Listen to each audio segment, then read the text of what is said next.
Akkam jirtu warri baariitiif jalatti argamtan ammas warri feesbuuka baarii roolii jalatti argamtan hundumti keessumaa nagaa keessanii aan fayyaadha. Turtii yeroo xiqqootiin booda walitti deebineetiin jirra. Ammas barumsa bareedaan qabadhee isiniif dhufe waan isin irraa tureef samoona kana dhiifamaan isiniin jedha. Har'a barumsa bareedaan qabadhee isinii dhufe sunis maalidha? Yeroo ammaa kana keessa haala yerootiin wal qabsiisee biyyoota Oromiyaa keessatti jechaadha warra biyya jiraniif fincilaa kaasaa jiranii diddaa gabrummaa karaa cufaa jiranii maalirra jiranii quba hundi keessanuu qubanii qabdanii waan kana wal qabsiisee mootummaa yoo intarneetii kajalaa cufu taate intarneetii kana ammoo isaan akkamitti akka isaan bichaan fayyadamuu danda'anidha.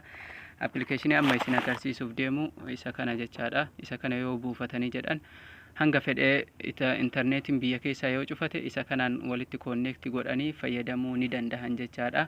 Isaan mataa isaaniitti yoo mootummaan kajalaa cufus taate isaan akka barbaadanitti akka fedhii isaaniitti fayyadamuu ni danda'an jechaadha. Kana kanarra isin agarsiisuuf deemu. Gamas deemuun duratti ammootu YouTube irra seentanii YouTube irra gizee seentanii jettan kuno subscribe mallattoo jedhu kana isa kana gattu hidhan jechaadha. Viidiyoo kiyya ammootu irratti gadi tuquudhaan like ka jedhu kana naatu hidhanii viidiyoo an isinii gadhiisu jechaadha. Viidiyoo an gadhiisu ilaaluu yoo feetan ammootu bakka profaayila isaa kanarra gattu hidhanii achi booda hanga inni isinii fidu ni eeggattanii viidiyoo kiyya achi keessaanii argattanii isiniin jedha. Haala kanaan viidiyoo kiyya ammoo like share godhuudhaan na jajjabeessaan isiniin jedha. Amma gara barumsaatitti achi deemna. Appilikeeshiniin jechuudha isa kana appilikeeshina kana argatuudhaaf ammoo pilaastorii irra seentanii gizee jettan Your Freedom VPN client jettanii barreessitanii haala kanaan isinii dhufa jechaadha. Amma buusee waan jiruuf Your Freedom VPN client jettanii barreessitanii an ammoo waan buusee jiruuf open jedhaan jechaadha. Open gizee jedheen haala kanaan naafida.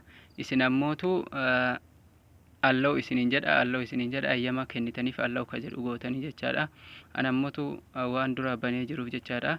Amma gizee akkanatti kana isin gaafate ammootu kana kaansal irraa gootanii gizee jettan kunoo start connect ka jalaa kana ni argitanii. Start connect ka jalaa kanarra gattuu hidhan jechaadha. Isa kanarra gattuu hidhanii gizee jettan connect walitti gootanii yookiin daataa keessaniin ta'e wifi keessaniin waan fayyadamtaniin jechaadha.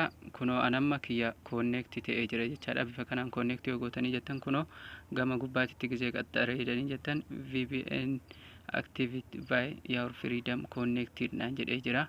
Connect sii ta'ee jira naan jedhee amma mootummaan shabakaa intarneetii hanga fedhe yoo cufee jedhe anammootu siistama kanaan kana appilikeeshina kanaan fayyadamuu ni danda'a jechaadha.